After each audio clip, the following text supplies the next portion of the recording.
Someone keeps leaving letters on my door. I've been living in this house pretty much all my life. The only time I didn't was the short period that I went to college. I grew up in the house, and when my parents died 10 years ago, they left the house for me to inherit. It was strange at first, walking past all their furniture that they would never use again. And if I am being honest, it most likely took me more than it should to get rid of some of the stuff. But time marches on, as they say. I got a boyfriend. I then got married to said boyfriend, and we moved in together. Not exactly in that order, but you know what I mean. We have been living in this house together for about 3 years now as a rough estimate. But then around 2 months ago, something strange started to happen. I came home from work at my usual time and saw a white piece of paper taped to our front door. Curious, I of course took it down to see what it was. After all, it had to be urgent. Anything that wasn't would be put in the mailbox, right? I opened the letter up to see the very well-made handwritten letter, or I guess in this instance, a note was more appropriate. Welcome to the neighborhood. That was all it said, confused. I turned the piece of paper around to see if there was anything else on it, but no, that was all. With the letter still in hand, I walked into the house and called out, "Hey honey, anyone come by today?" My husband works from home, so if some new neighbors we had somehow missed wanted our attention, he would have surely heard them knock on the door. "No, why? What's up?" came from the kitchen. And after getting out of my shoes, I went in, placing a kiss on his cheek and waving the letter gently.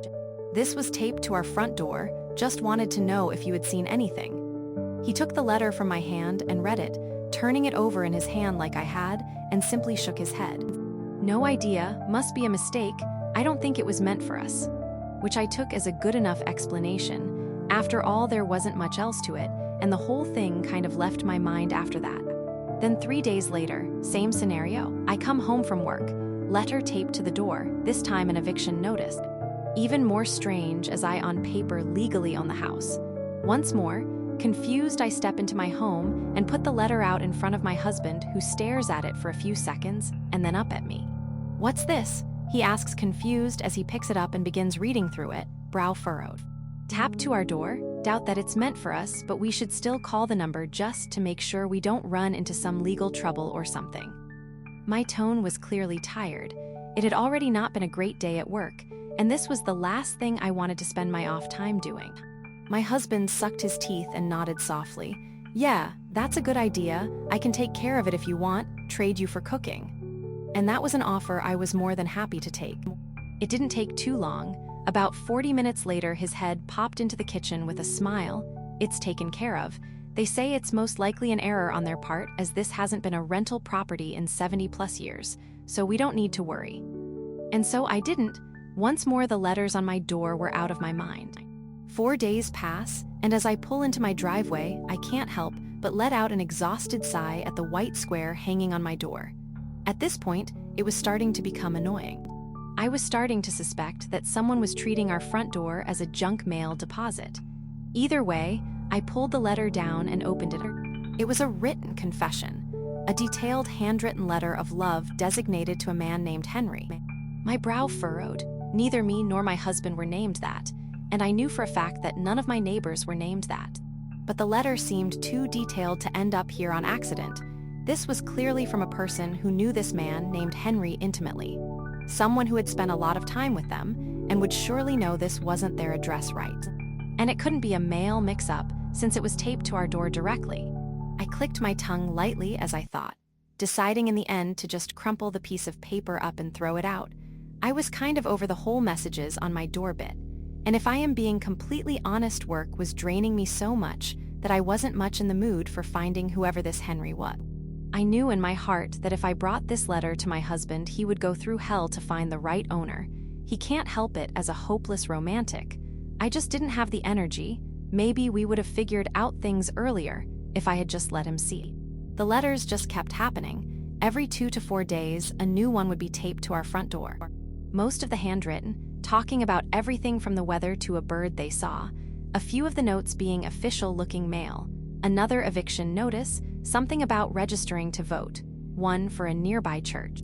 But these were all in between the handwritten ones, and at some point I stopped really reading them. I just pulled down the note and threw it out. Nothing interesting was ever on it, and it wasn't enough of a problem that I cared to catch whoever it was in the act. The few times I did glance at the letters, the handwriting seemed to get more and more shaky, messy. A small part of me wished I could send a letter back to whoever was doing. My first guess was some poor old woman just looking for friends, but I never made much of an effort. It's why I didn't take much notice when I saw the white square on our front door, at least not till I got closer to it.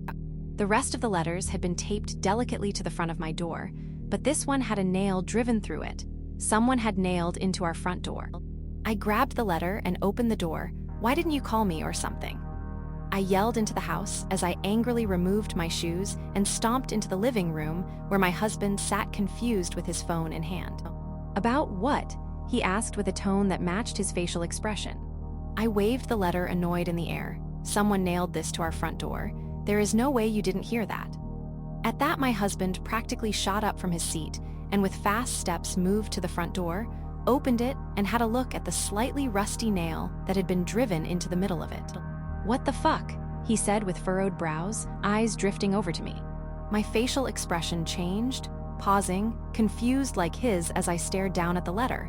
I opened it up, hands slightly shaky at this point as I stared at the words within, my mouth feeling dry at the handwritten note.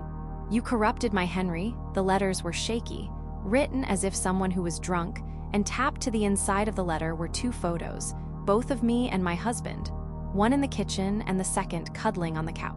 My husband could clearly see the worry on my face and reached out to take the letter from my hand. As he stared at it, I saw his face go pale, and he bit his lower lip like he only does when stressed. I swallowed, stared at him, waited for something, anything.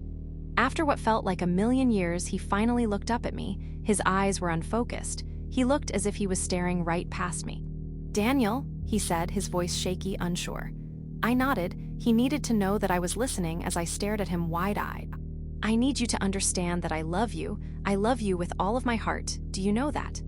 Once more I nodded. I knew that. I knew that better than anyone. "Good. Listen to me. I need you to drive out of town. Throw your phone out of the window somewhere along the way. I need you to withdraw as much money as you can. And I need you to check into the saltwater motel, all right? Ask for room 203.